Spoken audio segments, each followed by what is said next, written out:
I was standing in our kitchen when my husband's phone buzzed on the counter. He was in the shower.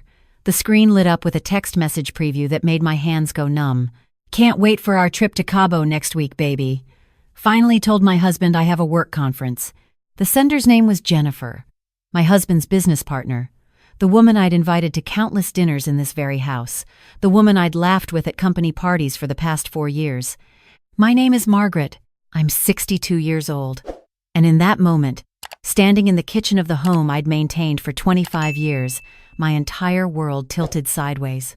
Let me back up. 3 months earlier, I had sold my late mother's commercial property portfolio. She'd been a savvy investor, buying up small office buildings in the 80s and 90s. When she passed at 91, she left everything to me, her only child. After taxes and fees, the sale netted $18 million. I remember the day I told my husband, David. We were sitting on our back deck, the one I'd helped design when we remodeled 5 years ago. He was drinking his evening scotch, scrolling through his phone as usual. I'd been so excited to share the news. "David, the sale went through. Can you believe it? 18 million. He'd looked up from his phone, and I saw something flash across his face. At the time, I thought it was surprise, maybe even pride. Now I know it was calculation. "That's incredible, Maggie," he'd said, using the nickname only he called me.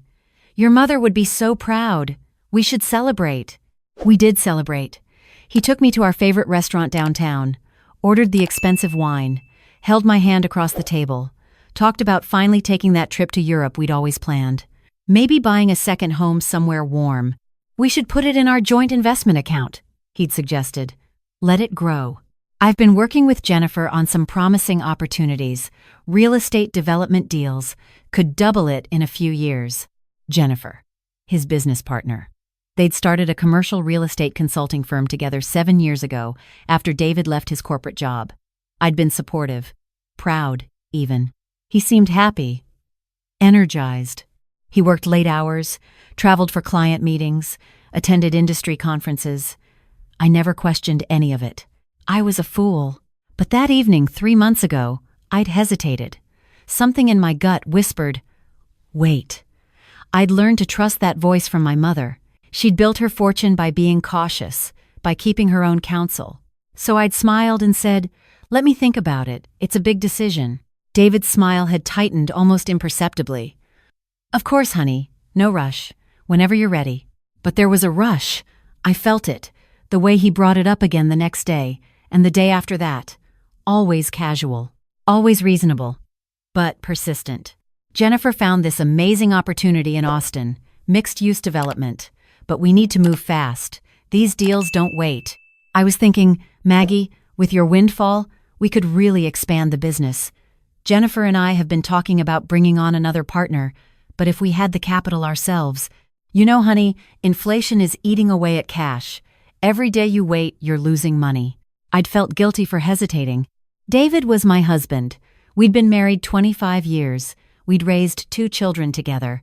Our son, Michael, was 30 now, married, living in Seattle.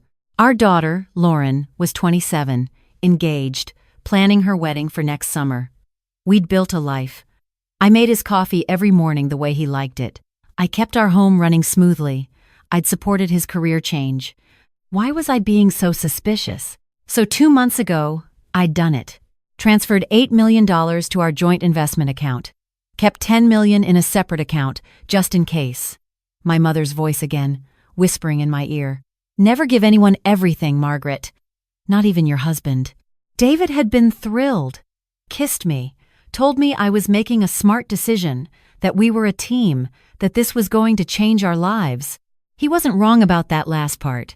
The text message was still glowing on his phone screen when I picked it up. My hands were shaking. I knew I shouldn't look. I knew it was a violation of privacy, but something inside me was screaming. I unlocked his phone. He'd never changed his passcode. It was Lauren's birthday. How stupid of him. Or how arrogant. The messages with Jennifer went back 4 years. 4 years. I scrolled, my heart hammering so hard I thought I might pass out.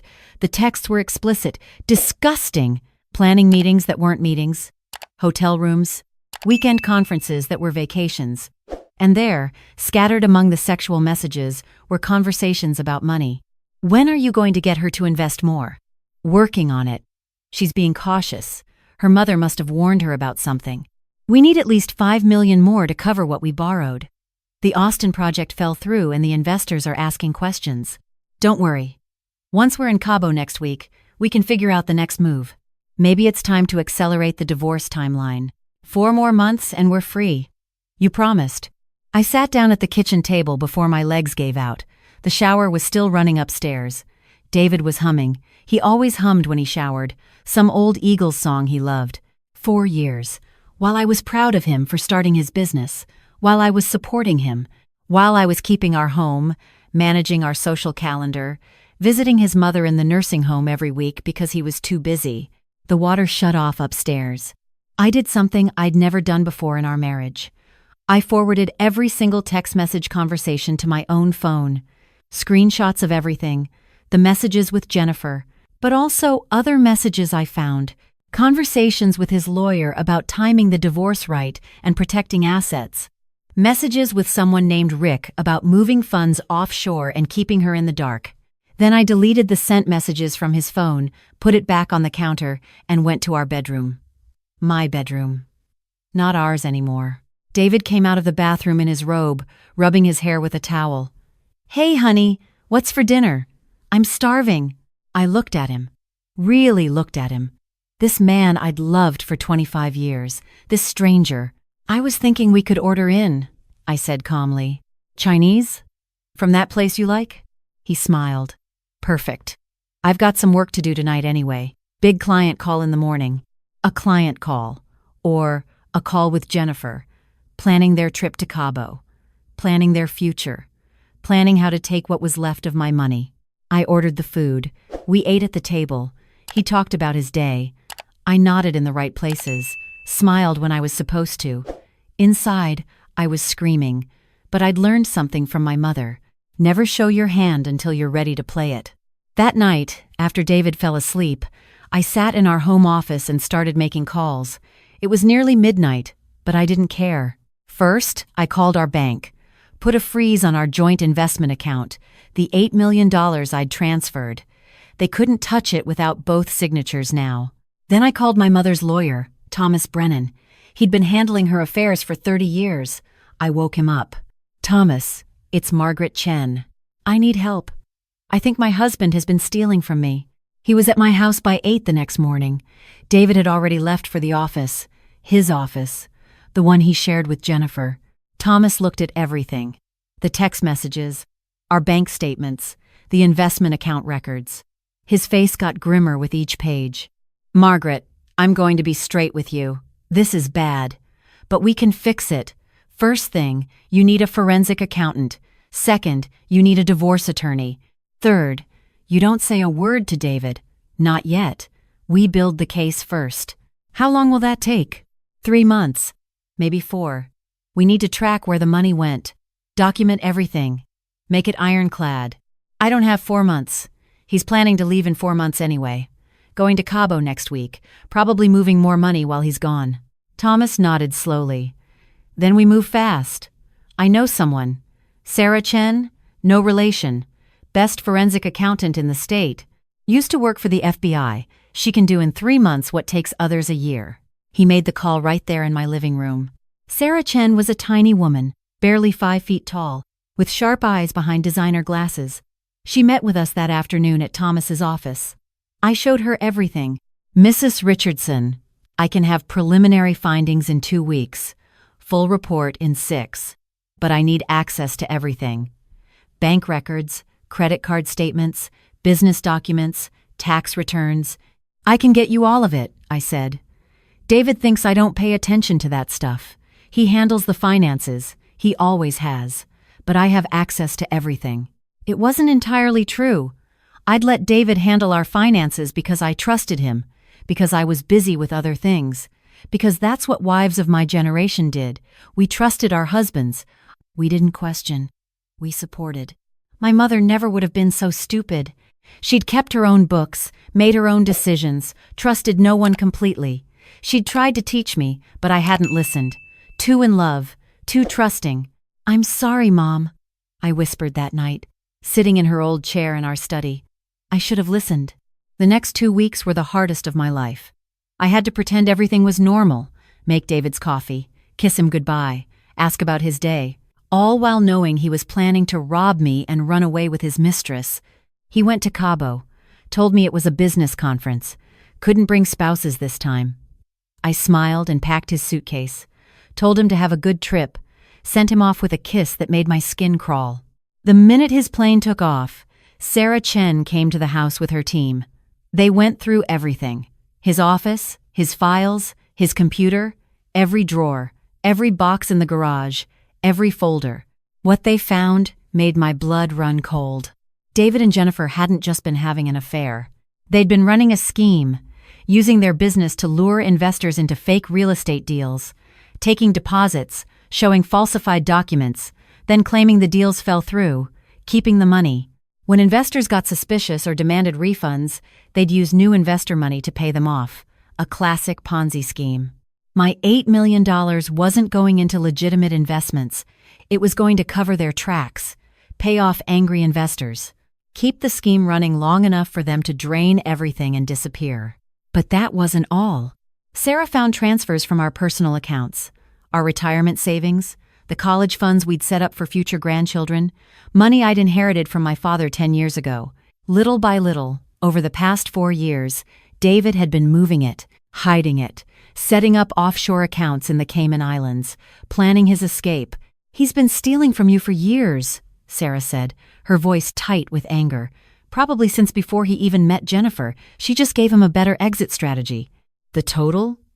Nearly $4 million, taken from accounts I thought were safe. Money I didn't even know was gone because I'd trusted him to handle everything. When David came home from Cabo, tanned and relaxed, I was waiting with Thomas and Sarah, and 2 FBI agents. His face when he walked into the living room and saw them all sitting there, I'll never forget it. The color drained away, his mouth opened and closed like a fish. "David Richardson?" one of the agents said, standing up. "We have some questions about your business dealings." It all came out. The investor fraud, the offshore accounts, the money laundering. Jennifer turned on him immediately, claiming she didn't know the investments were fake, that David had misled her too. But her text messages told a different story. They arrested David 3 weeks later, charged with wire fraud, money laundering, and embezzlement. Jennifer got charged too. Their business was shut down, assets frozen. The investors started coming out of the woodwork, 14 of them.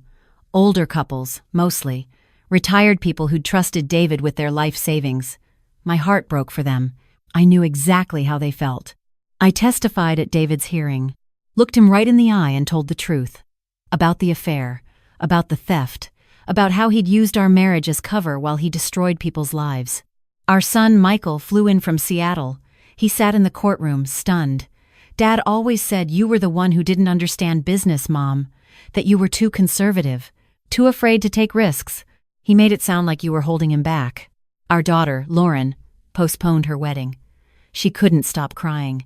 I defended him. "When you filed for divorce, I told you you were overreacting, that you should go to counseling." "I actually said that to you, Mom." "I'm so sorry."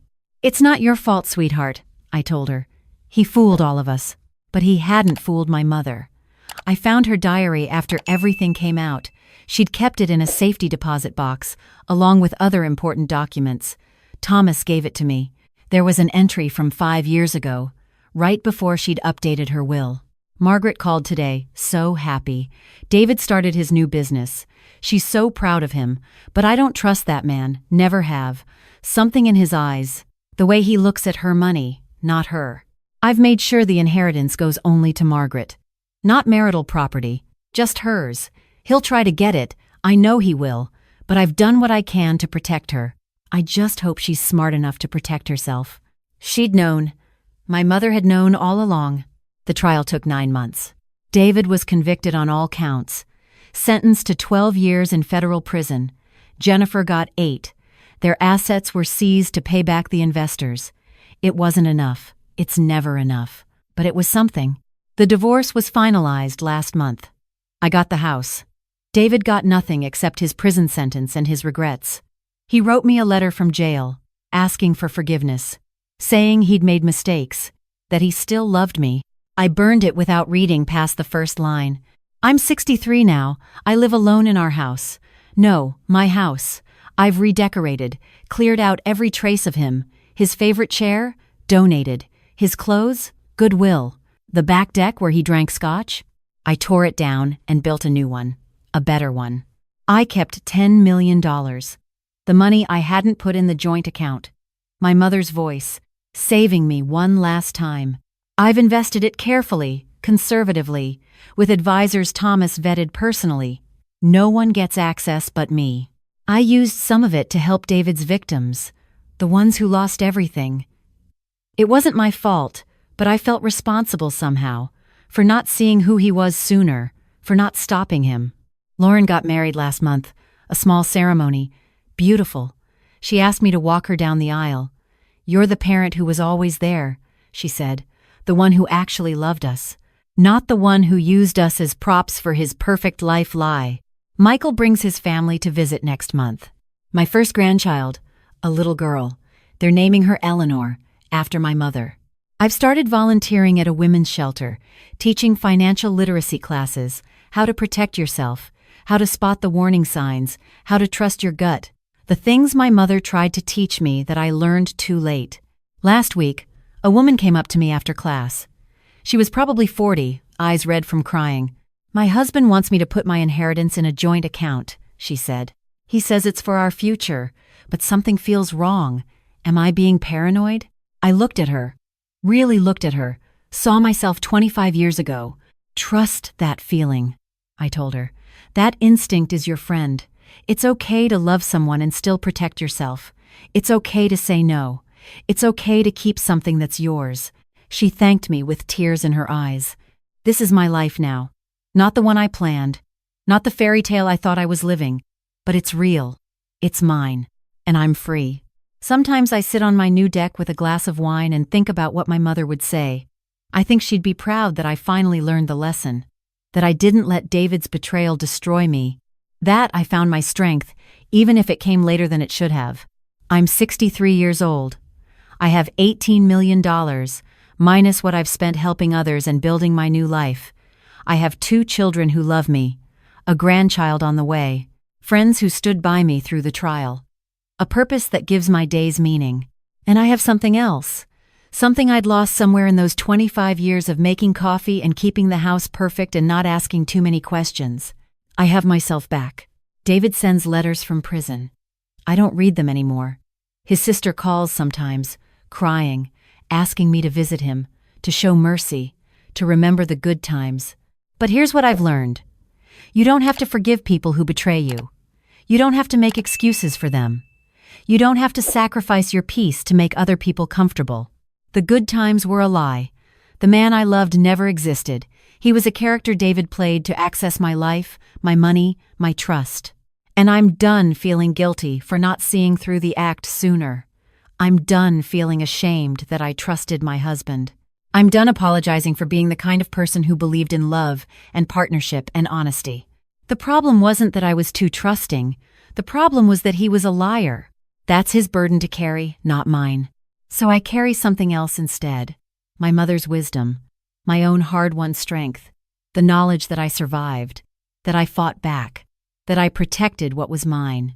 And most importantly, I carry this message for anyone who needs to hear it. It's never too late to start over. It's never too late to choose yourself. It's never too late to walk away from someone who doesn't deserve you. I'm 63.